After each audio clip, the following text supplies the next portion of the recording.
وہ دلہن کے لباس میں ملبوس بہت پیاری لگ رہی تھی۔ اس نے اپنی رخصتی کے لیے میرون رنگ کا لہنگا چنا تھا۔ دلہن پر ٹوٹ کر روپ آیا تھا۔ تھوڑی ہی دیر بعد وہ اپنے گھر والے کے ہمراہ گاڑی میں بیٹھ کر ہال پہنچی۔ وہاں پہنچتے ہی اسے اسٹیج پر لا کر بٹھا دیا گیا۔ اب وہ بے صبری سے اپنے شوہر عدیل احمد کا انتظار کرنے لگی۔ وہ بچپن سے اس کے نکاح میں تھی، اور اب جب وہ بیرون ملک سے پڑھائی کر کے واپس آیا تو اس کے ساس سسر نے رخصتی کا شور مچا دیا۔ وہ خود بھی ابھی پڑھائی سے فارغ ہوئی تھی کہ شادی کا ہنگامہ شروع ہو گیا۔ ان ہنگاموں نے ایک بار بھی اسے اپنے مجازی خدا سے ملاقات کا موقع نہ دیا، اور اب وہ شادی کی پہلی رات ہی اسے ملاقات کر سکتی تھی۔ یہ سوچ کر اس کے چہرے پر مسکراہٹ بکھر گئی۔ اس نے جیسی نظر اٹھا کر دیکھا تو اس کی والدہ کے چہرے پر پریشانی کے آثار دکھائی دیے۔ وہ تیزی سے چلتے ہوئے اپنی نند کے پاس آ کر رکے اور ان کے کان میں سے کوئی سرگوشی کرنے لگی۔ پھر اس نے بڑے ابا کو بھاگتے ہوئے اندر آتے دیکھا۔ عدیل کا چھوٹا بھائی رحیل احمد بھی اسے نظر آ گیا، لیکن وہ خود کہاں تھا؟ اسے بے پناہ پریشانی ہوئی۔ اس نے اپنی سائرز برائڈ میڈ کو اپنے پاس بلایا اور اس سے پوچھنے لگی کہ کیا ہو رہا ہے؟ عدیل کے گھر والے تو دکھائی دے رہے ہیں، لیکن عدیل کہاں ہے؟ اسے انتہائی دھیمی آواز میں انیلا سے پوچھا، لیکن وہ اسے پانی کا گلاس پکڑا کر واپس لوٹ گئی۔ بڑے ابا کے ہاتھ میں کوئی لفافہ تھا۔ وہ اس کے والد صاحب سے کوئی بحث کر رہے تھے۔ اسے صبر نہ ہوا تو وہ خرامہ خرامہ اپنا لہنگا تھامے نیچے آئی۔ مہمان سر اٹھا کر اس کی طرف دیکھنے لگے۔ یہ تم کیا کر رہی ہو؟ اس کی والدہ فوراً سے آگے ہے، لیکن اس نے آگے بڑھ کر بڑے ابا سے لفافہ لے لیا۔ اس کا شک درست نکلا، یہ لفافہ عدیل احمد کی طرف سے بھیجا گیا تھا۔ کس نے دیا یہ؟ وہ پوچھنے لگی۔ کوریئر والا دے کر گیا ہے۔ ہال کا پتہ لکھا ہوا تھا، ڈیٹ بھی وہی لکھی ہے جو شادی کی ہے، یعنی اس نے پہلے سے ہی کوئی بڑا فیصلہ کر رکھا ہے۔ اس کے چھوٹے بھائی نے اپنی بہن کے کندھے پر ہاتھ رکھ کر کہا۔ میں ان تمام لوگوں کو غور سے دیکھنے لگی۔ آپ لوگ مجھ سے کچھ چھپا رہے ہیں نا؟ اس کی آنکھوں میں آنسوؤں کی نمی چپکی۔ اسے اچھی طرح یاد تھا کہ جب اسے عدیل کے پاکستان آنے کی خبر ملی تو اس کی کزن نے اسے بتایا تھا کہ وہ اس رشتے پر خوش نہیں ہے۔ اس وقت ساریہ نے اس بات کو نظر انداز کیا، لیکن اب شاید اسے اپنے کزن کی باتوں میں صداقت نظر آنے لگی۔ وہ دوبارہ سے پلٹی، اپنا لہنگا سمیٹ کر برائڈل روم میں آ گئی۔ اس نے اپنے دھڑکتے دل کو قابو میں رکھتے ہوئے وہ لفافہ چاک کیا اور اگلے ہی لمحے اسے اپنا آپ پورے وجود کے ساتھ زمین بوس ہوتا دکھائی دیا۔ نہیں، یہ نہیں ہو سکتا۔ یہ کیسے ہو سکتا ہے؟ وہ مجھے کیسے طلاق دے سکتا ہے؟ رخصتی والے دن کسی کو اتنا بڑا تحفہ کوئی کیوں دے گا؟ وہ وہیں بیٹھ کر غائب دماغی سے اونچا اونچا رونے لگی۔ اس کی آواز سن کر تمام لوگ اندر آئے۔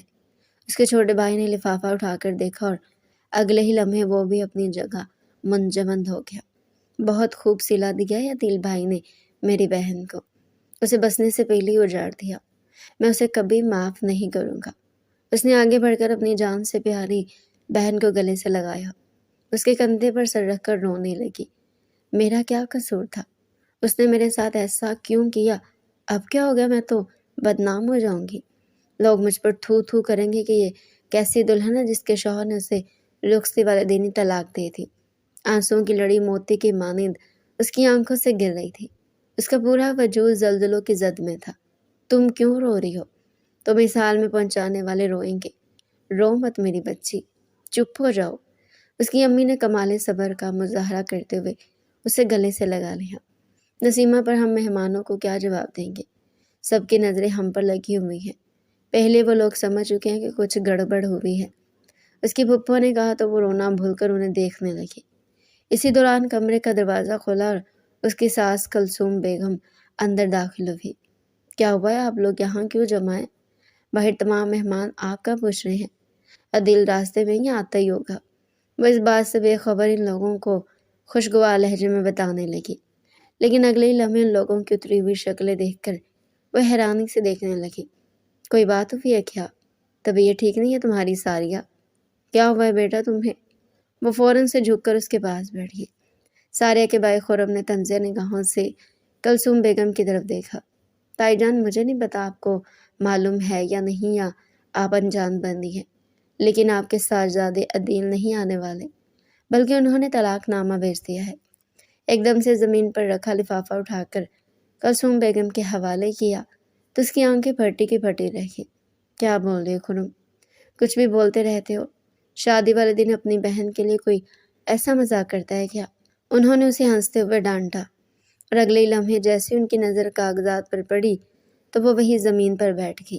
یہ کیا کر دیا دل تم نے؟ یہ کیا کر دیا؟ میری بچی کو برباد کر دیا۔ انہوں نے آگے بڑھ کر ساریہ کو فوراً سے اپنے گلے سے لگایا، لیکن وہ جیسے گہرے صدمے میں تھی، بس خالی خالی نگاہوں سے خلا کو گھورنے لگی۔ شفیق کو بھی بتا دو، لگتا ہے اسے بھی اپنے بیٹے کے کارنامے کا کچھ پتہ نہیں ہوگا، رافعہ پھپھو نے کلثوم بیگم سے کہا تو وہ فوراً سے دوڑ کر شفیق کو بلا لیں۔ کیا ہوا ہے ابا؟ کچھ تو بتائیں۔ تمہارا بیٹا طلاق دے چکا ہے میری بھتیجی کو، کیا تمہیں نہیں معلوم؟ اس نے کاغذات تو بنوائے ہی ہوں گے، گھر میں ہی رکھے ہوں گے، تم لوگوں کو اتنا بھی نہیں پتا تھا کہ تمہارا بیٹا تمہاری ناک کے نیچے کیا کھیل کھیل رہا ہے؟ کاش تم لوگ پتہ لگا لیتے تو آج بھری محفل میں ہم لوگوں کو یہ تماشا نہ دیکھنا پڑتا۔ رافعہ پھپھو کا بس نہیں چل رہا تھا کہ وہ شفیق اور کلثوم بیگم کو کٹہرے میں کھڑا کر دیں۔ اب کیا ہوگا شفیق؟ شفیق نے اپنے دونوں ہاتھ اپنے بڑے بھائی امین کے سامنے جوڑ دیے۔ والد صاحب کی قسم مجھے اس حوالے سے کچھ معلوم نہ تھا۔ میں نے اسے سمجھا دیا تھا کہ یہ بچپن کا نکاح ہے، تمہیں نہیں بہانا ہے۔ وہ اتنا بولڈ کیسے ہو گیا کہ اپنے ماں باپ کے علم میں لائے بغیر اس نے اتنا بڑا فیصلہ کر دیا؟ میں کسی کو منہ دکھانے لائق نہ رہا۔ وہ وہی صوفے پر ڈھہل سکے۔ اب تمام لوگوں کے چہرے پر فکر مندی دکھائی دینے لگی۔ ہم سب کو یہاں نہیں جمع ہونا چاہیے۔ باہر تمام لوگ تشویش کا اظہار کر رہے ہیں۔ چلو باہر چل کر سب کو بتاتے ہیں کہ بارات بس راستے میں ہی ہے۔ اسی دوران کچھ نہ کچھ تو ہمیں کرنا ہی پڑے گا۔ رافعہ پھپھو ان تمام لوگوں کو لے کر آگے بڑھ گئی۔ کمرے میں ساریہ گل اکیلی رہ گئی۔ اس نے ہمت کی اور صوفے پر بیٹھی، لیکن اگلے لمحے تاریک مستقبل اسے دکھائی دینے لگا۔ تمام لوگ مجھ پر تھو تھو کریں گے، کیا سوچیں گے میرے بارے میں کہ مجھ میں ایسی کیا کمی تھی کہ میرے شوہر نے بارات کے ساتھ آنا گوارا کرنے کے بجائے مجھے طلاق بھجوا دی ہے۔ اختیار اس نے اپنے سینے پر ہاتھ رکھا اور اپنے دل کی تیز رفتاری سے چلتی دھڑکن کو قابو کرنے کی کوشش کی، لیکن اسے تمام لوگ خود پر ہنستے اور باتیں کرتے ہوئے دکھائی دیے۔ تم نے میری زندگی برباد کر دی عدیل، میں تمہیں کبھی معاف نہیں کروں گی۔ وہ وہیں بیٹھ کر شدت سے رونے لگی۔ اگلے لمحے اس کی نظر برائڈل روم میں رکھی کینچی پر پڑی۔ اس کے حواسوں نے کام کرنا شروع کر دیا۔ میں کسی کو موقع ہی نہیں دوں گی کہ لوگ میرے بارے میں باتیں کریں۔ میں ایسی زندگی کو جی کر کروں گی بھی کیا؟ مجھے جینے کی ضرورت ہی کیا ہے؟ کینچی ہاتھ میں لے اس نے آخری بار آئینے میں خود کو دیکھا، اور اگلے ہی لمحے اس نے وہ کینچی اپنی کلائی پر پھیرنی چاہی، لیکن اس کا یہ ارادہ ناکام بنا دیا گیا۔ کیا کر رہی ہو؟ کیوں اپنی زندگی ختم کرنے پر تلی ہوئی ہو؟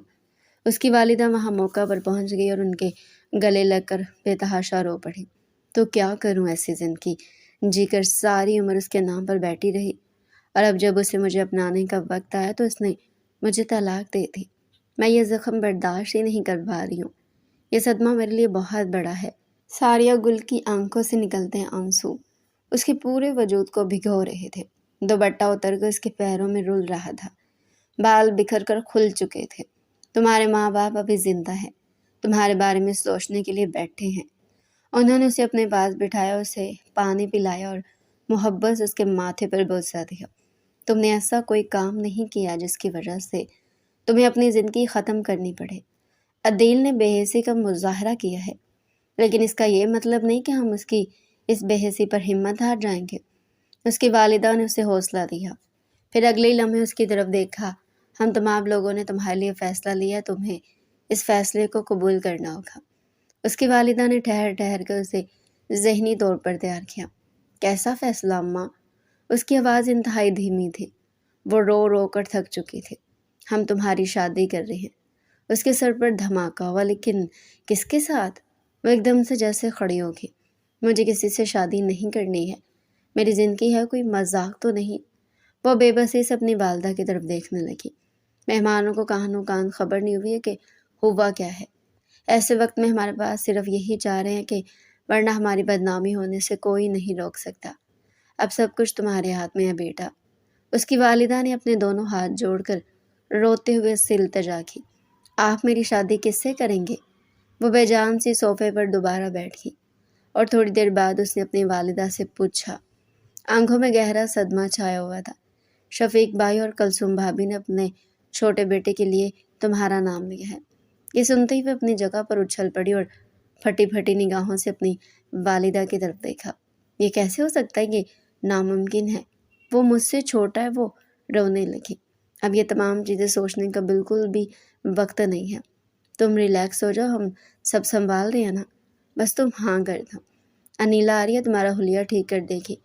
باہر اسے بھی راضی کر لیا گیا۔ اس کی والدہ نے اسے اطلاع دی تو اس وقت اسے عدیل کے چھوٹے بھائی رحیل سے شدید نفرت سی محسوس ہوئی۔ انیلا نے اس کا حلیہ درست کیا اور اسے سہارا دے کر ایک ہاتھ سے اس کا لہنگا تھام کر آہستہ آہستہ اسے چلاتے ہوئے باہر لے آئی۔ اسے نگاہیں اٹھا کر سامنے بیٹھے راحیل کی طرف دیکھا، جو سفید شلوار قمیض پر پھولوں کا ہار گلے میں ڈالے سب پاٹ چہرے کے ساتھ بیٹھا سامنے کی طرف دیکھ رہا تھا۔ اگلے لمحے اس کے قدم لڑکھڑائے۔ حوصلہ رکھو، کیا کر رہی ہو؟ انیلا نے اسے خود کو سنبھالنے کا کہا۔ وہ دھیرے دھیرے اسے چلاتے ہوئے اس کے پہلو میں بٹھا گئی۔ مولوی صاحب وہیں بیٹھے ہوئے تھے۔ نکاح کے لیے ایجاب و قبول شروع ہوا۔ ساریہ گل ولد امین گل، کیا آپ کو رحیل احمد شفیق ولد شفیق گل سے رشتہ قبول ہے؟ اس نے پلکیں اٹھا کر اپنی والدہ کی طرف دیکھا۔ ان کی آنکھوں میں التجا تھی، مان تھا، امید تھی۔ وہ ان کا یہ مان نہیں توڑ سکتی تھی۔ پھر اگلے ہی لمحے اس نے اپنے برابر میں بیٹھے راحیل کی طرف دیکھا، جس کے چہرے پر کسی قسم کے کوئی تاثرات نہیں تھے۔ پھر اس نے اپنا سر جھکا لیا۔ قبول ہے۔ ایک لمحے کے لیے اسے ایسا لگا جیسے اس کے جسم میں کسی نے آگ لگا دی ہو اور وہ اس میں جل کر خاک ہو رہی ہو۔ عدیل احمد، تم اس کا خمیازہ بھگتو گے جس کے لیے تم نے مجھے چھوڑا۔ امید ہے کہ وہ بھی جلدی تمہیں چھوڑ دے گی۔ اس نے وہیں بیٹھے بیٹھے اپنے آنسوؤں کو قابو میں رکھتے ہوئے عدیل احمد سے غائبانہ طور پر مخاطب ہوتے ہوئے اسے بددعا دی۔ آج اس کا دل بری طرح ٹوٹ کر کئی ٹکڑوں میں بٹ گیا اور وہ اسے سنبھال بھی نہ سکی۔ راحیل احمد سے بھی اجازت لے لی گئی اور وہ یوں دونوں ایک دوسرے کے ساتھ نکاح کے بندھن میں بندھ گئے۔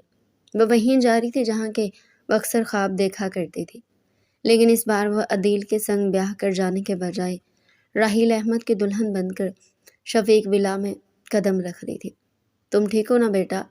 کلثوم بیگم نے اسے راحیل احمد کے کمرے میں پہنچا دیا۔ کمرہ بالکل سادہ سا تھا۔ ظاہر ہے اس کی شادی تو نہیں تھی جو کمرہ سجا ہوا ہوتا۔ اس کے برابر والا کمرہ عدیل احمد کا تھا اور وہاں سے پھولوں کی خوشبو یہاں تک آ رہی تھی۔ ایک بار پھر سے آنسو اس کی آنکھوں سے بہہ کر گالوں میں جذب ہونے لگے۔ کمرے کا دروازہ کھلا اور راحیل اندر داخل ہوا۔ پھر اس نے آہستہ سے کمرہ بند کیا اور آگے بڑھ کر ساریہ گل کو دیکھتے ہوئے سلام کیا۔ ساریہ نے نگاہیں اٹھا کر اس کی جانب دیکھا۔ کسی غلط فہمی میں مت رہنا، یہ شادی میری مرضی سے نہیں ہوئی ہے، یہ صرف ایک سمجھوتا ہے اور کچھ بھی نہیں۔ راحیل نے آنکھیں سکیڑ کر اس کی جانب دیکھا۔ بغیر کھانے کے اتنے بھاری بھرکم لیکچر کیسے دے دیتی ہے؟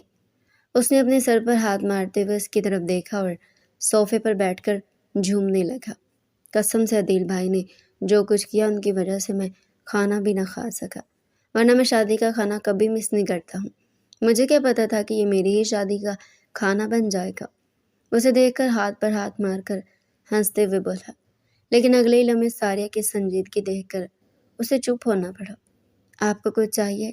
پانی لا دوں؟ وہ فوراً سے اپنی بات کے اثر کو زائل کرنے کے لیے کھڑا ہوا اور لپک کر سائڈ ٹیبل پر رکھے جگ میں سے پانی انڈیل کر گلاس اس کی طرف بڑھایا۔ ساریہ کا دل چاہا کہ وہ یہ گلاس اٹھا کر اس کے سر پر دے مارے۔ مجھے نہیں پینا ہے پانی، وہ ذرا مضبوط لہجے میں بولی تو اس نے اپنے آئی برو اکٹھے کر کے اسے دیکھا۔ کیوں؟ اب پانی سے کیا دشمنی ہے؟ اس نے مایوس ہوتے ہوئے پانی وہیں رکھ دیا۔ کھانا تو کھائیں گی نا، یا کھانے کا بھی بائیکاٹ ہے؟ ویسے یہ دل بھائی کے پیسوں کا نہیں ہے، کھا لیجیے، ابا کے پیسوں کا ہے۔ وہ ایک بار پھر سے دانت نکال کر ہنسنے لگا۔ ساریہ کا دل چاہا کہ وہ دہاڑے مار مار کر روتے۔ یہ کیسا لڑکا تھا جو اپنی دلہن کے سامنے اس پر گزرے سانحے کا مذاق بنا رہا تھا۔ بہت ہو گیا، مجھے آپ کی کوئی فضول بکواس نہیں سننی، میں چینج کرنے جا رہی ہوں۔ وہ کہہ کر کھڑی ہوئی تو پیچھے سے اس کی آواز سنائی تھی، جی جی بالکل چینج کر لیں۔ تقریباً 5 کلو کا تو آپ نے یہ لہنگا پہنا ہوا ہے، کچھ تو وزن کم ہوگا، آپ سے ہلکی پھلکی ہو جائیں گی۔ اس کی بات سن کر سارے نے اپنی مٹھیاں بھینچ لی۔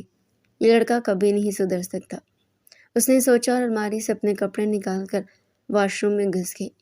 باہر نکلی تو وہ لون کے آرام دہ سے سوٹ میں ملبوس تھی۔ اس نے اپنی ساری جیولری ڈریسنگ ٹیبل پر بیٹھ کر اتار دی اور نظر گھما کر دیکھا تو وہ بریانی کی پلیٹ لیے بیٹھا ہوا تھا۔ بہت اچھی بنی ہوئی ہے، بوٹیاں بھی بہت ساری ڈالی ہیں، آپ کھائیں گی؟ اس نے ایک چمچ بھر کر اس کی طرف بڑھایا۔ ساریہ نے نفی میں سر ہلایا۔ تمہارا کھانا پینا ہو گیا تو جاؤ یہاں سے، مجھے سونا ہے۔ اگلے ہی لمحے وہ منہ کھولے اسے دیکھنے لگا۔ کیا کہہ رہی ہیں آپ؟ شاید آپ بھول گئی ہیں کہ یہ میرا کمرہ ہے۔ وہ ہنستے ہوئے اسے یاد دلا گیا۔ اور اب آپ میری بیوی بن گئی ہیں۔ میاں بیوی تو ایک ساتھ ہی رہتے ہیں نا؟ وہ اپنی دھن میں بولتا چلا جا رہا تھا کہ جب اچانک سے اسے اچھو لگا اور اسے احساس ہوا کہ وہ کیا بول گیا ہے۔ اچھا ٹھیک ہے، آپ یہاں بیڈ پر سو جائیں، میں صوفے پر سو جاؤں گا۔ کوئی بات نہیں، مجھے ویسے بھی یہاں وہاں سونے کی عادت ہے، گھر کا چھوٹا بیٹا ہوں نا، ایڈجسٹ کر لیتا ہوں۔ مسکرا کر اس نے ساریہ کو بیڈ پر سونے کا مشورہ دیا۔ لائٹ بند میں نیند آتی ہے مجھے، روشنی میں نہیں۔ ساریہ کا دل چاہا کہ وہ دھکے مار کر اسے کمرے سے نکال دے، لیکن وہ اپنی خواہش دل میں ہی دبا گئی۔ ہاں تو بند کیے دیجیے، میں زیرو کا بلب جلا کر کھانا کھا لوں گا۔ اب آپ کے لیے اتنا تو کر ہی سکتے ہیں نا، اس نے ہنستے ہوئے کہا اور دوبارہ سے اپنی پلیٹ میں مگن ہو گیا۔ ایک منٹ رک جائیے۔ وہ لائٹ بند کرنے کے بعد یہ ہاتھ آگے کر کے کھڑی ہوئی ہی تھی کہ اس نے اسے بخلا کر رکھ دیا۔ اب کیا ہو گیا؟ وہ شدید بیزار نظر آنے لگی۔ مجھے یاد آیا کہ امی نے آپ کو منہ دکھائی دینے کے لیے کچھ تحفہ دیا تھا۔ وہ بریانی کی پلیٹ وہیں ٹیبل پر رکھ کر اپنی جیب ٹٹولنے لگا۔ وہ سینے پر بازو لپیٹے اس کی اس حرکت کو دیکھنے لگی۔ مجھے نہیں چاہیے، تم اپنے پاس ہی رکھ لو۔ اس کا جواب سن کر ایک لمحے کے لیے راحیل احمد کے چہرے کا رنگ اڑا، لیکن اگلے ہی لمحے اس نے خود کو کمپوزڈ کیا۔ اب میں یہ زنانہ نیکلس پہنتے ہوئے اچھا لگوں گا کیا؟ پہلی بیوی دیکھیے جو اپنے شوہر کو منہ دکھائی دینے کا منع کر رہی ہے۔ واقعی میں آپ انوکھی ہیں۔ اس نے ہنستے ہوئے سنجیدہ ماحول کو ایک بار پھر سے خوشگوار کرنے کی کوشش کی اور چند قدم آگے آیا۔ مخمل کے ڈبے میں خوبصورت سا نیکلس موجود تھا۔ ایک لمحے کے لیے اس کی آنکھیں چمکی۔ یہ تحفہ اسے عدیل احمد کی طرف سے ملنا چاہیے تھا، اور اب اسے راحیل تحفہ دے رہا تھا۔ اس نے بامشکل اپنی پلکوں کو جھپک جھپک کر آنسو نکالنے سے روکنے کی کوشش کی۔ راحیل نے اس ڈبے سے وہ نیکلس نکالا اور ہاتھ آگے بڑھائی تھے کہ ساریہ گل نے اسے اس کی طرف دیکھا۔ میرے ہاتھ ہیں، میں خود ہی پہن لوں گی۔ اسے وہیں روک دینا چاہتی تھی۔ ایک لمحے کے لیے راحیل احمد نے نظر اٹھا کر اس کی طرف دیکھا اور اگلے لمحے ہنستے ہوئے نیکلس اس کی طرف بڑھا دیا۔ ہاں میں تو بھول گیا، آپ کے پاس بھی میری طرح کے دو ہاتھ ہیں۔ پھر سر جھٹک کر دوبارہ سے اپنی بریانی کی پلیٹ پر متوجہ ہو گیا۔ ساریہ نے نیکلس دوبارہ اسی ڈبے میں رکھا اور وہیں سائڈ ٹیبل پر چھوڑ دیا۔ وہ کن نکھیوں سے یہ منظر دیکھنے لگا، لیکن پھر سوچ کر کمرے سے باہر نکل گیا۔ یہ کیسی رات تھی جو گزرنے کا نام ہی نہیں لے رہی تھی۔ ساریہ نے اس کی طرف سے کروٹ لے لی۔ وہ شاید اب ٹی وی کھول کر کوئی پروگرام دیکھ رہا تھا۔ اللہ، میں شور میں کیسے سوؤں گی؟ کم از کم مجھے کوئی ماتم ہی منانے کے لیے کوئی جگہ دے دی۔ اس نے انتہائی دکھ سے سوچا اور تکیہ اٹھا کر اپنے کان پر رکھا۔ راحیل نے اس کی یہ حرکت دیکھ لی تو ٹی وی کا والیوم سلو کر دیا۔ ویسے آپ بھی سوچ رہی ہوں گی کیسا شوہر ہے، شادی کی پہلی رات بیوی پر توجہ دینے کے بجائے ٹی وی دیکھ رہا ہے۔ راحیل احمد نے اسے مخاطب کیا، لیکن اس نے اپنی آنکھیں فوراً سے بند کر کے یہ ظاہر کرنے کی کوشش کی وہ سو چکی ہے۔ میں جانتا ہوں آپ جاگ رہی ہیں، لیکن اگر آپ سونا چاہتی ہیں تو آپ سو جائیں، میں ٹی وی بند کر دیتا ہوں۔ اسے فوراً سے ریموٹ سے ٹی وی بند کیا اور خود بھی صوفے پر سونے کی کوشش کرنے لگا۔ دونوں اپنی اپنی جگہ گہری نیند میں گم ہونے لگے۔ کیسے گزرے گی اتنی لمبی زندگی؟ ساریہ کے چہرے سے لگتا تو نہیں ہے کہ وہ مجھے کبھی شوہر کے روپ میں قبول کر پائے گی۔ اس نے اپنا بازو اپنی آنکھوں پہ رکھا اور لاتعداد سوچوں میں گم ہو گیا، جبکہ دوسری طرف ساریہ بس خاموش تھی اور اس کے آنسو اس کی غم کی غمازی کر رہے تھے۔ اس کی آنکھوں سے بہہ کر تکیے میں جذب ہونے لگے۔ عدیل احمد، تم نے جو کچھ میرے ساتھ کیا ہے نا، اس نے پورے وجود کو ہلا کر رکھ دیا ہے۔ میں اس بات کے لیے تمہیں کبھی معاف نہیں کروں گی۔ وہ سسکیوں سے رونے لگی اور یہ سسکیاں راحیل کے کانوں میں برابر آ رہی تھی۔ وہ دونوں اپنی اپنی جگہ سوچوں میں گم کر نیند کی گہری وادیوں میں کب کھو گئے انہیں پتہ ہی نہ چلا۔ چند ہفتے پہلے وہ اپنے کمرے سے نکل کر کچن کی طرف جا رہی تھی کہ جب اس کی کزن رومیسا نے اسے ہاتھ کے اشارے سے اپنے پاس بلایا۔ کیا ہوا ہے؟ کیا مصیبت ہے؟ اشارے کیوں کر رہی ہو؟ کیا گونگی ہو گئی ہو؟ وہ وہاں پہنچ کر حیرت انگیز انداز میں اس سے پوچھنے لگی۔ تم چھت پر جاؤ، پھر تمہیں بتاؤں گی کہ گونگا ہونا کیا ہوتا ہے۔ ساریہ نے اس کی بات سن کر برے برے منہ بنائے۔ یہ پتہ نہیں تمہاری کیا عادت ہے، ہر بات پہیلیوں میں بولتی ہو۔ سیدھی صاف بات کہو نا، بولنا کیا چاہتی ہو؟ میں چھت پر کیوں جاؤں؟ وہ اس سے پوچھنے لگی۔ تم جاؤ تو صحیح، پھر پتہ چلے گا۔ اس نے اسے چھت کی سیڑھیوں کی طرف دھکیلا تو وہ اسے گھور کر سیڑھیاں چڑھنے لگی، اور جیسے اس نے چھت پر قدم رکھا تو سامنے کھڑی شخصیت کو دیکھ کر وہ ایک لمحے کے لیے منجمد ہو گئی۔ ایک دم سے دل زور سے دھڑکا۔ اس نے کبھی سوچا بھی نہیں تھا کہ اس کے خوابوں کا شہزادہ، اس کا شوہر اس کے سامنے کھڑا اسی کا منتظر ہے۔ وہ اسی کشمکش میں مبتلا ہو گئی کہ آگے جائیں یا پیچھے، وہ اسے پورے 10 سالوں بعد دیکھ رہی تھی، اور ان 10 سالوں میں بہت کچھ بدل کر رہ گیا۔ اسے اچھی طرح پہچان گئی، حالانکہ وہ سر سے لے کر پیر تک بدل چکا تھا، لیکن اس کی نیلی آنکھیں اور مسکرانے کا انداز وہ اچھی طرح پہچانتی تھی۔ تو تم ہو ساریہ گل؟ اس کے کہنے پر ایک لمحے کے لیے اس نے سر اٹھا کر اپنے سامنے کھڑے عدیل احمد کو دیکھا، جس سے اس کا نکاح بچپن میں ہی ہو گیا تھا، اور اسے اچھی طرح یاد تھا کہ اس وقت وہ صرف 10 سال کی تھی جب اس کی والدہ نے اسے اپنے پاس بلایا اور اسے پیار سے سمجھایا کہ تمہارا نکاح ہونے جا رہا ہے، تمہارا کیا خیال ہے اس بارے میں؟ وہ چھوٹی سی تھی، اس نے اسی وقت اپنے والدین کے فیصلے کے آگے سر جھکا دیا جب وہ وہیں لاؤنج میں بیٹھی تھی، اور عدیل احمد بڑبڑاتا ہوا اپنے والد صاحب سے جھگڑا کرتے نیچے اتر رہا تھا۔ وہ اس وقت 16 برس کا تھا، یعنی ان دونوں میں 6 سال کا فرق تھا۔ وہ بار بار ایک ہی بات کہہ رہا تھا کہ میں اس فیصلے سے راضی نہیں ہوں، لیکن اس کے والد صاحب نے اسے گلے سے لگا کر دلاسا دیا کہ ابھی تم بچے ہو، یہ فیصلہ تم دونوں کے حق میں بہتر ہے، خاندان کی بہتری کے لیے ہے۔ جب وقت آئے گا کہ تم اس فیصلے کو دل سے قبول کر لو گے۔ وہ ایک دم سے ماضی کی سوچوں سے باہر آئی اور نظر اٹھا کر اس کی طرف دیکھا۔ وہ اس کے قریب آنے کا منتظر تھا۔ وہ چھوٹے چھوٹے قدم اٹھاتی ہوئی اس کے کہنے پر اس سے چند فاصلے پر جا کر کھڑی ہو گئی، نظریں ہنوز جھکی ہوئی تھی۔ کیسی ہیں آپ؟ وہ اس سے کہنے لگا۔ میں ٹھیک ہوں، آپ کیسے ہیں؟ اس نے ہمت مجتمع کرتے ہوئے نظریں جھکاتے ہی اس سے پوچھا تھا۔ نہ جانے کیوں اس کی آنکھوں میں دیکھنے کی وہ ہمت ہی نہیں کر پا رہی تھی۔ آپ میری آنکھوں میں دیکھ کر بھی بات کر سکتی ہیں، یا پھر آپ مجھ سے ڈر رہی ہیں؟ اس کے سوال پر ایک لمحے کے لیے اس کے چہرے پر مسکراہٹ ابھری، جسے اس نے اپنے دانتوں تلے دبا لیا۔ نہیں، ایسی کوئی بات نہیں ہے، بہت عرصے بعد دیکھ رہی ہوں نا، اس لیے۔ اور یہ بات اس نے نگاہیں اٹھا کر اس کے چہرے پر نظریں جمع کر کے کہی تھی۔ میں آپ سے ایک بات کرنے کے لیے آیا ہوں، کیا ہم وہاں بینچ پر بیٹھ کر بات کر سکتے ہیں؟ بات بہت اہم ہے، آپ غور سے سنیے گا، اس کے بعد ہی کوئی فیصلہ کیجیے گا۔ اس کے مجازی خدا عدیل احمد کا لہجہ انتہائی سپاٹ اور فیصلہ کن تھا۔ اس کا دل زور سے دھڑکا، نہ جانے کیا بات ہوگی، وہ سوچنے لگی۔ پھر اسے اشارہ کیا تو وہ دونوں چھت پر بنے سیمنٹ کے بینچ پر کچھ فاصلے سے بیٹھ گئے۔ دراصل میں آپ سے کہنا چاہتا ہوں کہ میں یہ شادی… اس سے پہلے کہ وہ اپنی بات مکمل کرتا، چھت پر کوئی زور سے دوڑتا ہوا داخل ہوا۔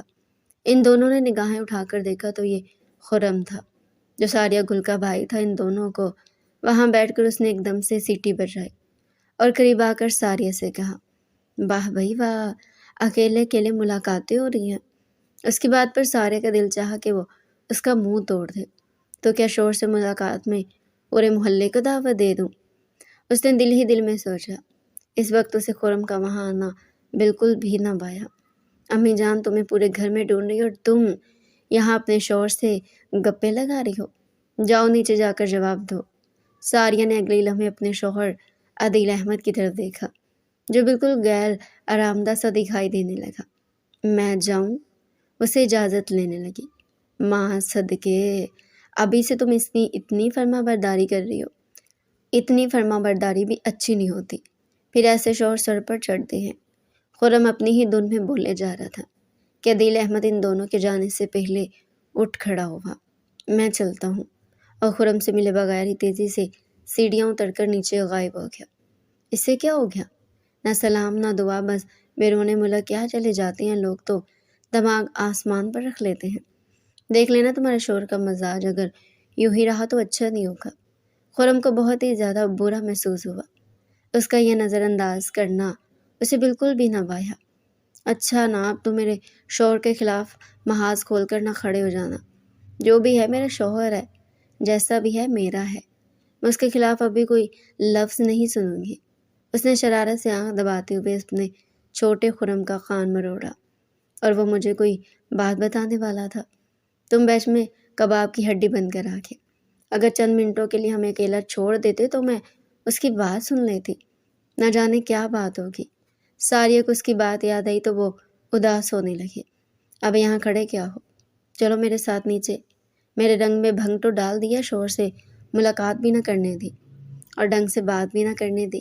وہ اس پر غصہ ہونے لگی اور خرم کندھے اچکا کر رہ گیا۔ آپ ہی میں دعا گو ہوں کہ تم اس شخص کے ساتھ خوش رہو، لیکن جتنے رنگ خوشی کے تمہارے چہرے پر نظر آئے وہ شخص کے چہرے پر مجھے ڈھونڈنے سے بھی نہ ملے۔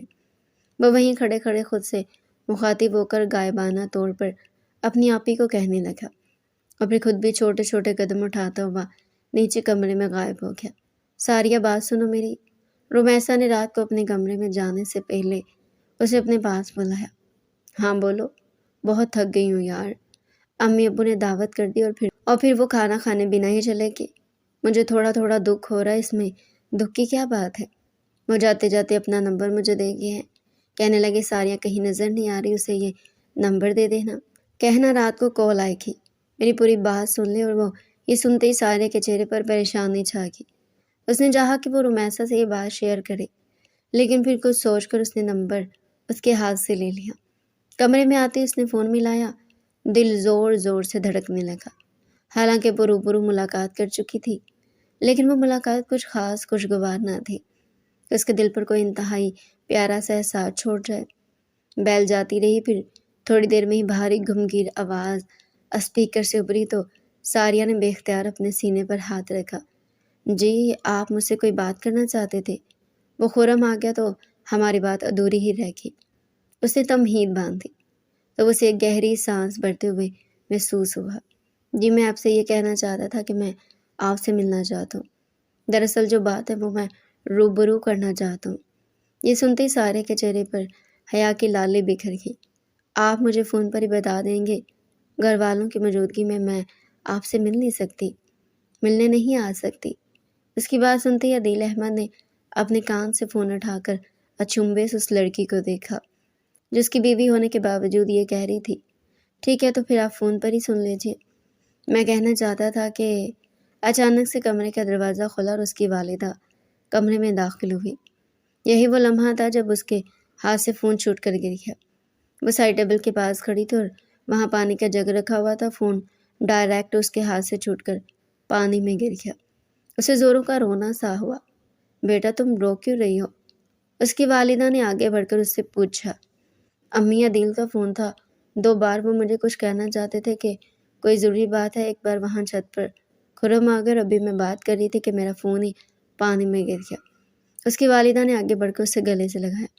کوئی بات نہیں بیٹا، ویسے تمہیں یہ بات بتانے آئی تھی کہ اگلے ہفتے تمہاری رخصتی رکھی گئی ہے۔ یہ سنتے اس نے پھٹی پھٹی نگاہوں سے اپنی والدہ کی طرف دیکھا۔ کیا آپ سچ کہہ رہی ہیں؟ وہ سخت حیران تھی۔ جی ہاں، بالکل ٹھیک کہہ رہی ہوں۔ عدیل احمد نے تمہیں بتایا نہیں؟ خیر تمہارا تو فون ہی گر گیا نا، میں تمہیں بتا دیتی ہوں۔ بہت مبارک ہو بیٹا، اب اس 1 ہفتے میں بہت سی تیاریاں کرنی ہیں۔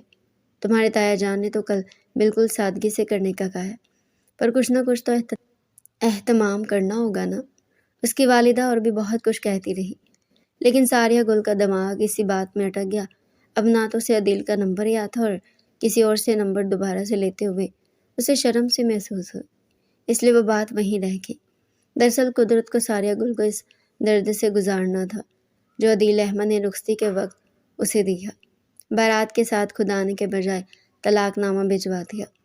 وہ اپنی زندگی ختم کرنے کے در پہ تھی کہ بروقت اس کی والدہ نے اسے بچا لیا اور یوں اسے فیصلہ سنایا کہ اس کی شادی عدیل احمد کے چھوٹے بھائی راحیل احمد خاندان کی عزت بچانے کی غرض سے طے کر دی گئی ہے۔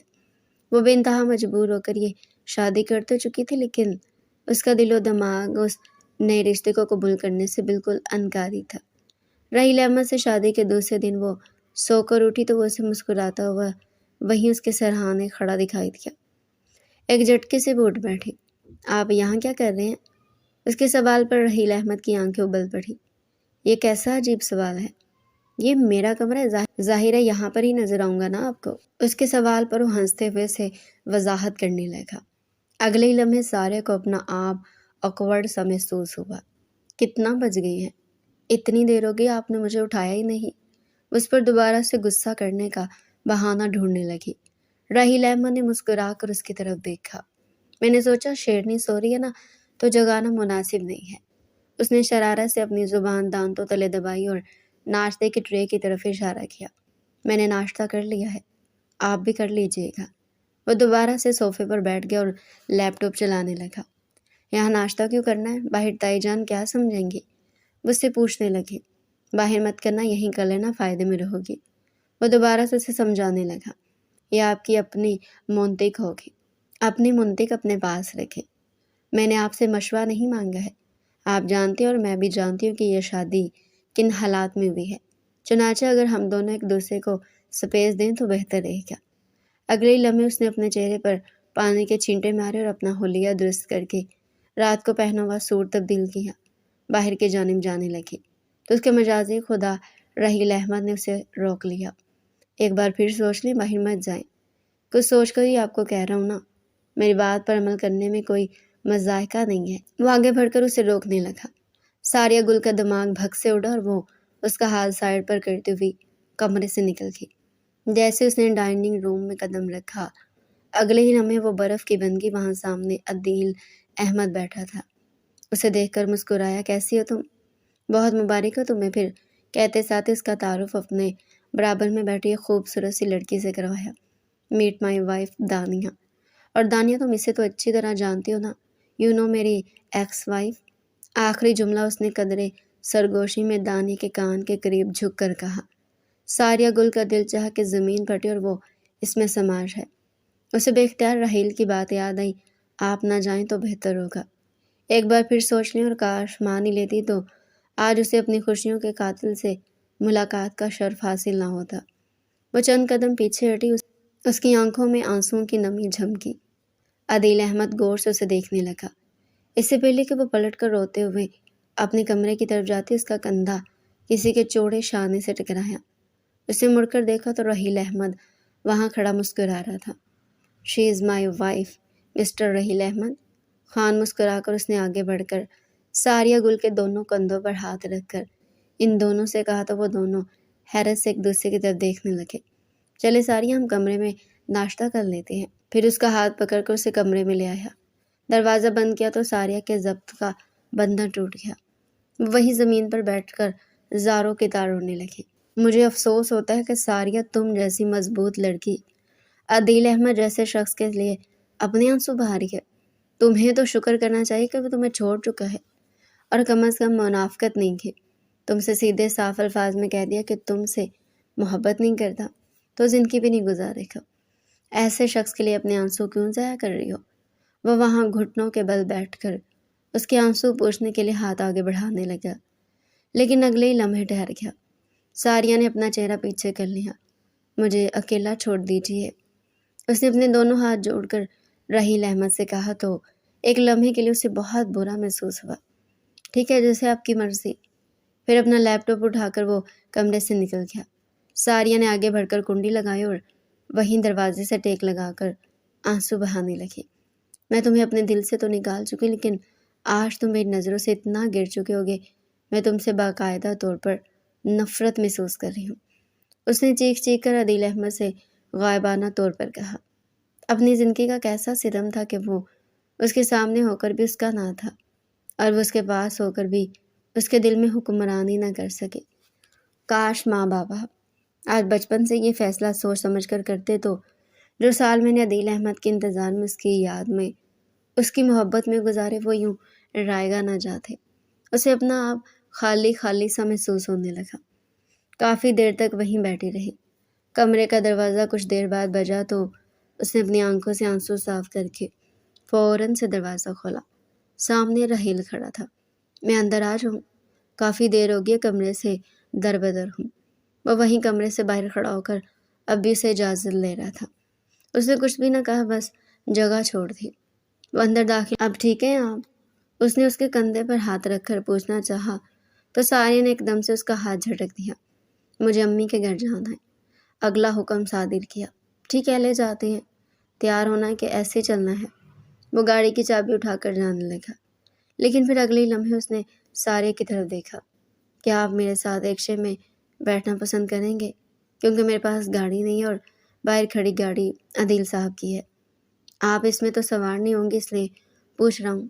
ساریہ نے کڑی نظروں سے مڑ کر اسے دیکھا تو وہ وضاحت دینے لگا۔ ٹھیک ہے، کہتے ساتھ ہی وہ باہر نکل گئی۔ ادیب وہاں گاڑی میں بیٹھا دونوں کو دیکھ رہا تھا۔ وہ دونوں گھر سے نکلے تو راحیل نے اسے وہیں کھڑا ہونے کا کہا اور خود رکشہ کروانے کے لیے آگے بڑھ گیا۔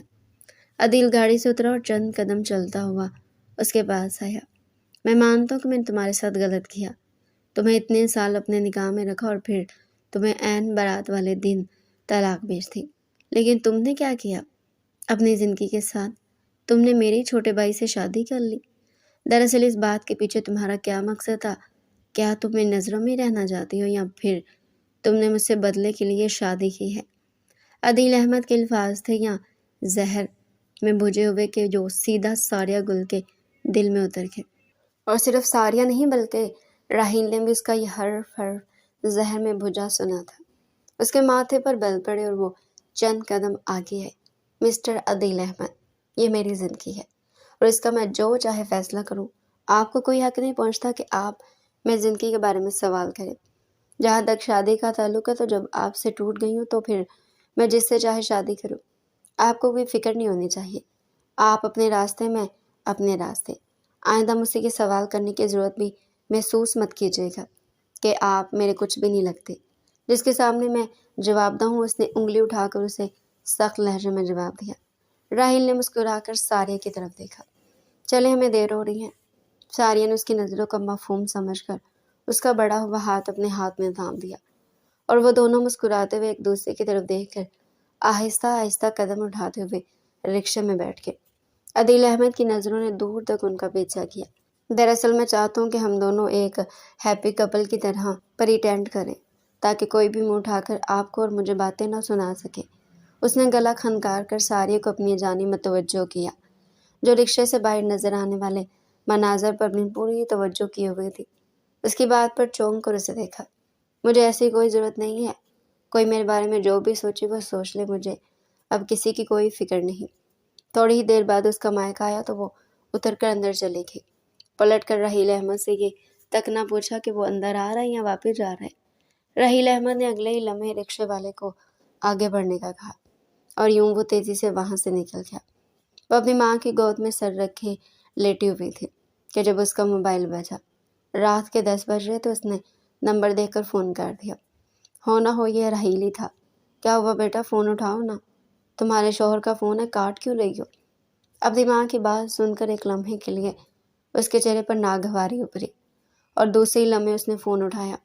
کہا تم، میں نیچے تمہارا انتظار کر رہا ہوں، آ جاؤ۔ اس کی بات سنتے ایک لمحے کے لیے اس کا دماغ بگ سے اٹھا۔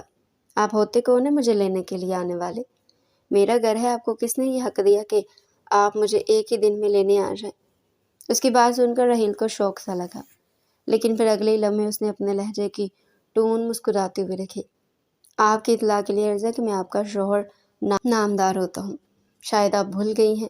نہیں، میں نہیں بھولی، لیکن آپ بھول گئیں کہ یہ رشتہ زبردستی کا رشتہ ہے جس میں میری کوئی مرضی شامل نہیں تھی۔ اس نے ایک بار پھر سے راحیل کو جتاتے ہوئے کہا تو وہ افسوس سے اس کی بات سن کر رہ گیا۔ لیکن اب جو ہونا تھا وہ ہو چکا ہے، آپ نیچے آئیں، میں انتظار کر رہا ہوں۔ اس کا حکم سن کر ایک لمحے کے لیے اس کا دل چاہ کہ وہ راحیل کا سر پھاڑ دے، لیکن وہ ایسا صرف سوچ ہی سکتی تھی۔ میں نہیں آ رہی، میں یہیں ٹھہرنا چاہتی ہوں اور آپ کو یہاں آنے کی کوئی ضرورت نہیں تھی۔ اچھا، کیوں ضرورت نہیں تھی؟ اس کے لہجے کی سختی برداشت کرتے اسے اپنا لہجہ مسکراتا ہوا رکھا۔ کتنی بار آپ کو یاد دلاؤں کہ یہ شادی زبردستی کی شادی ہے، آپ میرے ساتھ زبردستی نہیں کر سکتے۔ وہ اونچا اونچا کہنے لگی تو راحیل نے مسکراہٹ ضبط کی۔ اسے خرم وہی مل گیا اور اس نے اسے اس کے کمرے کی راہ دکھائی۔ یہاں کیوں کھڑے ہیں؟ اندر چلے جائیں نا، خرم نے سرگوشی نما انداز میں کہا تو وہ سیڑھیاں چڑھ کر اس کے کمرے کی طرف کھڑا اس سے بات کرنے لگا۔ خیر زبردستی تو نہیں، لیکن میں کر بہت کچھ سکتا ہوں۔ اس کے کمرے کا دروازہ کھلا ہوا تھا اور وہ دروازے کی طرف پشت کرتے ہوئے بات کر رہی تھی۔ یہ منظر راحیل نے اپنی آنکھوں سے دیکھا۔ مجھے آپ سے کوئی بات نہیں کرنی، میں فون رکھ رہی ہوں، اس نے غصے سے کہا۔ جیسے ہی فون رکھ کر پلٹ کر پیچھے ہوئی تو وہ اپنے پیچھے کھڑے اپنے شوہر راحیل احمد کے سینے سے جا لگی۔ آپ کی ہمت کیسے ہوئی میرے کمرے تک آنے کی؟ وہ اس کا سوال سن کر ہنس پڑا۔ ویسے جیسے آپ کی ہمت ہوئی ہے کل رات سے میرے کمرے میں سونے کی، وہ بھی کہاں باز آنے والا تھا، دو بدو جواب دینے لگا تو ساریہ کو غصہ آسمان کو چھونے لگا۔ وہ میری مجبوری تھی، اس نے انگلی اٹھا کر اسے وارننگ دی۔ تو یہ میری مجبوری ہے؟ وہ سینے پر بازو لپیٹے اسے اپنی نگاہوں میں بسائے کہنے لگا۔ آپ غلط فائدہ اٹھا رہے ہیں، وہ چیخی۔ صحیح فائدہ کیسے اٹھاتے آپ سکھا دینا۔ اس کے کان کے قریب جھک کر سرگوشی کرنے لگا۔ کیوں میرا صبر آزما رہے ہیں؟ وہ وہیں بیٹھ کر اپنا سر اپنے ہاتھوں میں گرا کر کہنے لگی۔ میں آپ کا صبر آزما نہیں رہا، لیکن آپ کا صبر بڑھا رہا ہوں۔ وہ بھی اس کے برابر میں بیٹھا اسے سمجھانے لگا۔ عدیل بھائی ایک ہفتے ہم سے ہمارے گھر میں موجود ہیں اور آپ کا یوں چلے جانا انہیں لگے گا کہ شاید آپ ان کے فیصلے پر پچھتا رہی ہیں۔ میں یہ سب کچھ برداشت نہیں کر سکتا، اس لیے آپ کو لینے آ گیا، لیکن اگر آپ یہی رہنا چاہتی ہوں تو ٹھیک ہے، مجھے کوئی اعتراض نہیں۔ آخری جملہ اس نے انتہائی درد بھری آواز میں کہا اور اٹھ کر جانے لگا تو ساریہ نے فوراً سے کھڑے ہو کر اسے روک لیا۔ میں چل رہی ہوں آپ کے ساتھ، اس نے بمشکل اپنی ہنسی دبائی اور پیچھے مڑ کر سنجیدہ نگاہوں سے اسے دیکھنے لگا۔ چلیں آ جائیں، پھر میں اپنے دوست کی بائک لے کر آیا ہوں، وہ اسے کہنے لگا تو ایک دم سے وہ گھبرا گئی۔ بائک؟ میں کبھی بائک پر نہیں بیٹھی، نہ مجھے بیٹھنا آتا ہے۔ اس کی یہ گھبراہٹ دیکھ کر اسے بے طرح ہنسی آئی، لیکن اس نے اپنی مسکراہٹ پر قابو پایا۔ کوئی بات نہیں، میں ہوں نا، میں سکھا دوں گا، آپ چلے تو صحیح۔ وہ دونوں سب کو خدا حافظ کہہ کر باہر آئے تو وہاں ایک نئی بائک کھڑی ہوئی تھی۔ میں نے سوچا کہاں شادی کے دوسرے دن اپنی نئی نویلی دلہن کو رکشوں میں گھماؤں۔ دوست سے ادھار لے کر آیا ہوں، لیکن سارے نے اس کا پورا جملہ سنا ہی نہیں۔ اس کا ذہن تو نئی دلہن پر ہی ٹک گیا۔ ہیلو میڈم، کہاں کھو گئی ہیں آپ بھی جائیں اور بیٹھیں اس پر، یہ دیکھیں ایسے بیٹھتے ہیں۔ اس نے اسے بائک کے اسٹینڈ پر پاؤں رکھ کر چڑھ کر بیٹھنا سکھایا۔ یہ مشکل ہے، میں نہیں بیٹھ سکتی۔ اس نے کوشش کی تو وہ لڑکھڑانے لگی۔ اوفو، اتنا بھی مشکل نہیں ہے، لائیں میں آپ کی مدد کرتا ہوں۔ اس نے آگے بڑھ کر ساریہ کا ایک ہاتھ اپنے کندھے پر رکھا اور دوسرا ہاتھ پکڑ کر اسے سہارا دے کر بٹھا دیا، لیکن اگلے ہی لمحے وہ سوچ میں پڑ گیا۔ اب کیا ہوا؟ بیٹھ تو گئی ہوں نا؟ وہ بائک کا کیریئر تھامے ہوئے تھے۔ جلدی کرو، میں گر جاؤں گی، لڑکھڑا رہی ہوں۔ میں کہاں بیٹھوں؟ آپ کے سر پر بیٹھوں یا ٹینکی پر بیٹھ کر بائک چلاؤں؟ آپ اتنا آگے بیٹھ گئی ہیں، وہ سر پیٹ کر کہنے لگا۔ تو ساریہ کو ہنسی آ گئی۔ اب مجھے پھر اترنا پڑے گا، پھر مجھے کون بٹھائے گا؟ دوبارہ اتنی مشکل سے میں بیٹھی تھی۔ وہ بیزار دکھائی دینے لگے۔ آپ اترے تو صحیح، دوبارہ بٹھا دیتا ہوں۔ جیسے ہی وہ اتری تو راحیل احمد نے اسے کمر سے پکڑ کر اونچا اٹھایا اور بائک پر بٹھایا۔ یہی وہ لمحہ تھا جب راحیل کا پاؤں پھسلا اور وہ اس پر جا گرا۔ اگلے ہی لمحے راحیل نے اسے اپنی باہوں کے حصار میں پکڑ لیا۔ اب سچویشن یہ تھی کہ وہ دونوں بائک پر جھول رہے تھے۔ راحیل کی نظریں اس کے چہرے پر ہوتے ہوئے اس کی ناک میں پہنی چمکدار لونگ پر ٹھہر گئی جو اس کے حسن کو خیرہ کر رہی تھی۔ تم پر یقین کر کے بندہ اسی طرح گر جاتا ہے۔ وہ اگلے ہی لمحے پزل ہو کر سیدھی ہوئی تو راحیل نے فوراً سے فاصلہ اختیار کیا۔ آئی ایم سوری، بس پتہ نہیں کیسے پاؤں پھسل گیا۔ وہ بائک پر بیٹھ کر گاڑی سٹارٹ کر چکا تھا اور اگلے ہی لمحے زن سے بھگا کر لے گیا۔ آرام سے چلاؤ، میں گر جاؤں گی۔ اسے اپنے کان کے قریب آتی اس کی چیخ سنائی تھی جو اس کی شرٹ کو مٹھیوں میں بھینچے ہوئے تھی۔ تو آپ مجھے پکڑ لینا، آپ کو کس نے روکا ہے؟ کمر سے پکڑ لیں، کندھے سے پکڑ لیں، میرے کان ہی پکڑ لیں، میں نہیں گروں گا اور نہ ہی آپ کو گرنے دوں گا۔ اس کا کہکا سنائی دیا تو ساریہ کا دل چاہا کہ وہ اسے دھکا دے دے، لیکن وہ ایسا نہیں کر سکتی تھی کہ وہ خود بھی اس کے ساتھ ہی گر پڑتی۔